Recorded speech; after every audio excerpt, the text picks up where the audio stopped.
நண்பர்கள் அனைவருக்கும் வணக்கம்.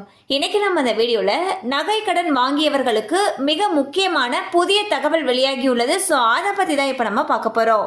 கடந்த சில மாதங்களில் தங்கத்துடைய விலை வரலாறு காணாத உச்சத்தை எட்டியுள்ளது.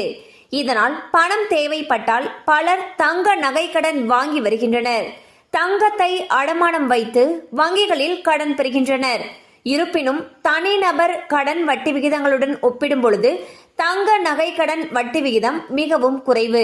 இதனால் பெரும்பாலானோர் தங்கத்தின் மீதான கடன்களை வாங்குவதில் ஆர்வம் செலுத்துகின்றனர். சில தனியார் மற்றும் பொதுத்துறை வங்கிகள் வங்கி அல்லாத நிதி நிறுவனங்களுடன் ஒப்பிடும் பொழுது குறைந்த வட்டி விகிதத்தில் கடன்களை வழங்குகின்றன.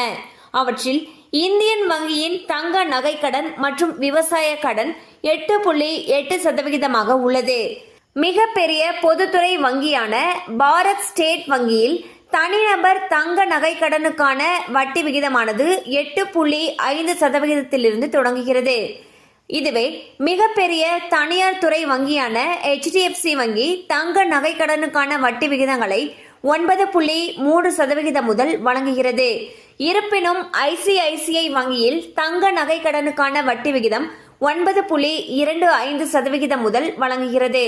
கனரா வங்கியில் தங்க கடனுக்கான வட்டி விகிதமானது 9.25% உள்ளது. தற்பொழுது நகை கடன்களை EMI முறையில் செலுத்தும் வசதியும் கொண்டு வரப்பட்டிருப்பதாக தகவல்கள் தெரிவிக்கின்றன. சோ பாத்தீங்கன்னா பெரும்பாலான பொதுமக்கள் அவங்களுடைய உடனடி தேவைகளுக்காக வங்கிகளில் அவங்களுடைய நகைகளை வைத்து கடன்களை பெற்று வருகின்றனர்.